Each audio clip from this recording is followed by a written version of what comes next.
नमस्कार दोस्तों, मैं ओम प्रकाश अवसर आप सबका हार्दिक अभिनंदन करता हूं अपने YouTube चैनल पर। इस वक्त हम मौजूद हैं, ये है छत्तीसगढ़ के धमतरी जिले का पशु प्रजनन केंद्र।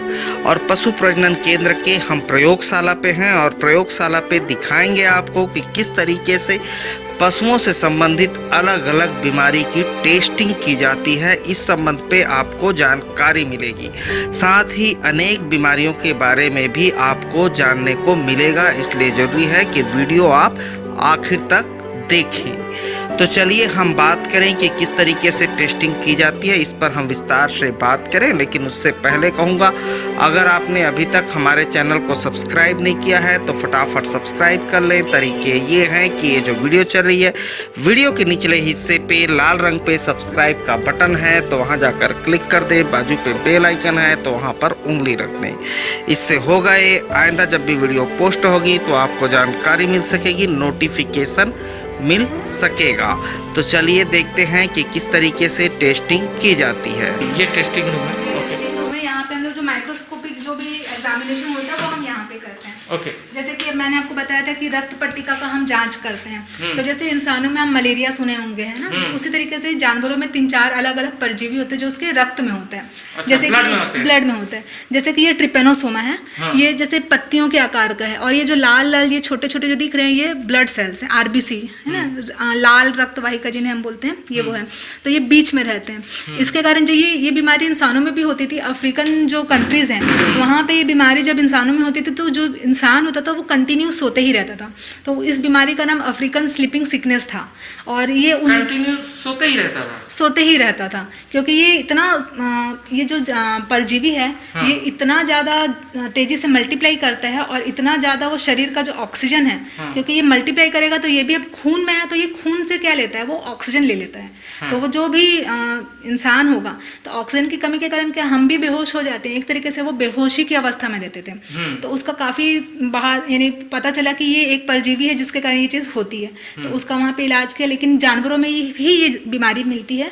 इसमें जानवर सोता तो नहीं है, लेकिन इसमें पागलपन के जो लक्षण होते हैं वो दिखाई देता है कि जानवर अपना सर पटकता है, गोल गोल घूमता है अपनी जगह। कई बार कुत्तों में देखने को मिलता है। वो रेबीज होता है। वो रेबीज है। कुत्तों का अलग है, वो रेबीज कुत्तों का अलग होता है जी। ये आपको जनरली गाय भैंस में मिलता है और घोड़ों में मिलता है। शाकाहारी जानवरों पे मिलता है। शाकाहारी में ये मिलता है। हमारे में भी मिलता है, लेकिन हमारे में जो स्ट्रेन, जैसे अलग अलग परजीवी का अलग अलग एक स्ट्रेन होता है। ठीक है। जैसे अब कोविड-19 हम लोग अभी जान रहे हैं, तो कोविड का भी बहुत, जो कोरोना वायरस है उसके भी बहुत सारे फैमिलीज हैं, अलग अलग हैं। लेकिन अभी जो ये कोविड-19 है ये पर्टिकुलरली हमें अफेक्ट कर रहा है, बाकी अफेक्ट नहीं कर रहे। उसी तरीके से इसका जो ट्रिपेनोसोमा है, इसके अलग अलग वेराइटीज होती हैं। तो कुछ वेराइटीज सिर्फ जानवरों में होता है, कुछ वेराइटीज इंसानों में होता है। ओके जी। ओके। और ये ऊपर में हम और देख रहे हैं, ये वही ट्रिपेनोसोमा का ही अलग अलग पिक्चर है जी। उसी का ही है, हमने अलग अलग लिया है। ये जो है ये एक एनाप्लाज्मा है। ये ब्लड सेल में होता है। ये क्या होता है, ब्लड सेल के बाहर होता है, और एनाप्लाज्मा जो होता है वो ब्लड सेल के अंदर होता है। ये भी क्या होता है, ये ऑक्सीजन ले लेता है, और इसके कारण क्या होता है, हीमोग्लोबिन की बहुत कमी होती है। क्योंकि जब ये आरबीसी में है तो आरबीसी में ये अपना पूरा खाना ग्रहण करता है, और जैसे ही उसका खाना खत्म होता है और वो वहाँ पे मल्टीप्लाई करता है तो वो उस आरबीसी को तोड़ के बाहर निकलता है, जिस तरीके से मलेरिया होता है। तो जब आरबीसी टूटती है तो हीमोग्लोबिन भी टूटता है, उसके कारण एनीमिया का शिकायत होता है। और जानवर में जब हीमोग्लोबिन भी नहीं है, आरबीसी भी नहीं है, तो उसमें जो ब्लड प्रेशर होता है वो भी धीरे धीरे करके गिरने लगता है, और एक समय के बाद उसकी मृत्यु हो जाती है। तो ये एनाप्लाज्मा भी हो गया। ये एक रोग होता है थिलेरिया। ठीक है। तो ये थिलेरिया भी आपके आरबीसी में मिलता है। इसी की तरह एक और रोग होता है जो होता है बेबेशियोसिस। तो बेबेशियोसिस भी आरबीसी में ही मिलता है। तो ये सभी जो रोग हैं ये ब्लड सेल में ही हम लोग देख पाते हैं। तो इसके लिए रक्त पट्टी बनाना बहुत ज़रूरी होता है। तो रक्त पट्टी हम बना के लाते हैं। इस तरीके से हमारे ये स्टेन है, ये जिम्सा स्टेन है। इससे हम स्टेनिंग करते हैं। इससे हमें 2 फायदे होते हैं। इससे पहला तो हम परजीवियों को भी इसमें स्टेन कर लेते हैं। दूसरा, अगर उस जानवर में कोई बैक्टीरियल डिजीज है, जैसे हम ग्राम पॉजिटिव और ग्राम निगेटिव 2 तरीके के बैक्टीरिया होते हैं, तो अगर उसमें ग्राम पॉजिटिव या ग्राम निगेटिव जो भी बैक्टीरिया तो वो भी इससे स्टेन हो जाता है। तो इससे हम एक प्रिलिमिनरी यानी एक नॉर्मल से यानी फर्स्ट स्टेप में हमें जानकारी मिल जाती है कि इसमें बैक्टीरिया है या इसमें कोई परजीवी है। तो उसके हिसाब से हम स्टेन करके बता देते हैं। और अगर उसमें बैक्टीरिया होता है तो हम लोग उसमें ग्राम से स्टेनिंग करते हैं। ये ग्राम्स स्टेनिंग का किट रखा हुआ है। इसमें हम लोग 4 तरीके का स्टेन यूज़ करते हैं और उसके बाद जब स्टेनिंग करने के बाद जब देखते हैं तो उसमें हमें पता चल जाता है कि ग्राम पॉजिटिव बैक्टीरिया है या ग्राम नेगेटिव। और ग्राम पॉजिटिव और ग्राम नेगेटिव दोनों के लिए जो दवाइयाँ होती हैं वो अलग अलग होती हैं। तो उसके हिसाब से फिर उस पर्टिकुलर बीमारी के लिए हम सजेस्ट कर पाते हैं कि इसमें ये बैक्टीरिया मिला है, तो इस तरीके से हम उसमें दवाइयाँ दे सकते हैं। जी, तो इसको टेस्ट कैसे करते हैं हम, ये जरा बताइए तो। जैसे कि हमारे पास रक्त पट्टिका आती है ना, इसको हिंदी पे अगर कोई हमारा दर्शक समझना चाहे आम आदमी तो क्या बोलेंगे? रक्त पट्टी ही बोलते हैं इसे। नहीं, इसको पूरे सिस्टम को क्या बोलेंगे? ये तो माइक्रोस्कोप है। माइक्रोस्कोप है, ठीक है। इसका एक पूरा प्रोसीजर होता है। जैसे कि ये मैंने एक ग्राम स्टेनिंग, ये बैक्टीरियल स्टेनिंग के लिए मैंने एक बना के रखा था। और अभी जो ये दूसरा मैं आपको बता, जिम्सा, उसको मैं आपको करके दिखा देती हूँ।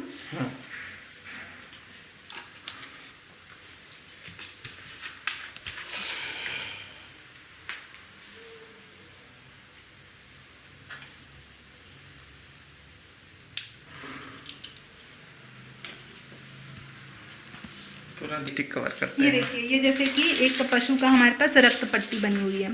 अब इसका भी एक बनाने का विधि होता है, वो मैं आपको बता देती हूँ। जैसे कि मान लीजिए ये मैं स्टेन डाल दूँ, लेकिन हम इसको ब्लड मान के इसको देखेंगे, ठीक है, कि ये ब्लड का एक ड्रॉप डाला है करके, ठीक है।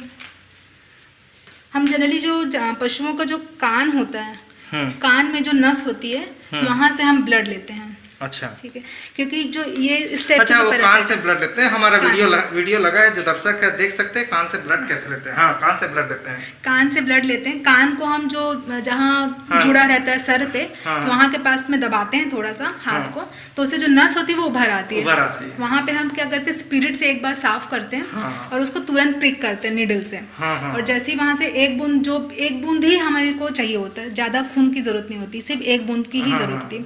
तो जैसे ही वो ब्लड आता है तो हम ये जो स्लाइड है उसको हम तुरंत उसके ऊपर ऐसे रखते हैं और उल्टा कर लेते हैं ब्लड को लेके। हमको सरफेस को नहीं टच करना होता है, सिर्फ ब्लड को लेना होता है। तो समझ लीजिए कि मैंने ये टच करके ब्लड निकाला है, ये भी ड्रॉप बहुत बड़ा हो गया। हम इस तरीके से दूसरे स्लाइड को इसके ऊपर टिकाते हैं, तो ये जो पूरा ब्लड देखिए एक तरीके से पूरा कवर कर लिया। और इसके बाद हम इसको सीधा एक स्ट्रोक में खींच देते हैं। अच्छा, तो ये जैसे खींचते हैं तो यहाँ पे जो ये बन गया स्लाइड, ये इस टाइप से बन जाता है स्मीयर, इसको रक्त पट्टिका बोलते हैं। अच्छा, ये तो अभी क्योंकि ये सॉल्यूशन है तो उतना अच्छे से नहीं आया। ये इस टाइप का आता है, या कभी कभी ऐसे जीभ के आकार का बनता है। अच्छा, तो वो चीज़ अच्छी होती है। और ये जितना पतला बने वो उतना हमारे लिए बेनिफिट होता है, क्योंकि इसमें आरबीसीज और डब्ल्यूबीसीज बहुत होती हैं। तो एक के ऊपर एक वो लेयरिंग हो जाती है। और जब हम उसको टेस्ट करेंगे तो वो हमें दिखाई नहीं देगा कि वहाँ पे क्या परजीवी है, क्योंकि वो एक के ऊपर एक बैठे रहेंगे और हमें एक सिंगल लेयर का सेल चाहिए होता है।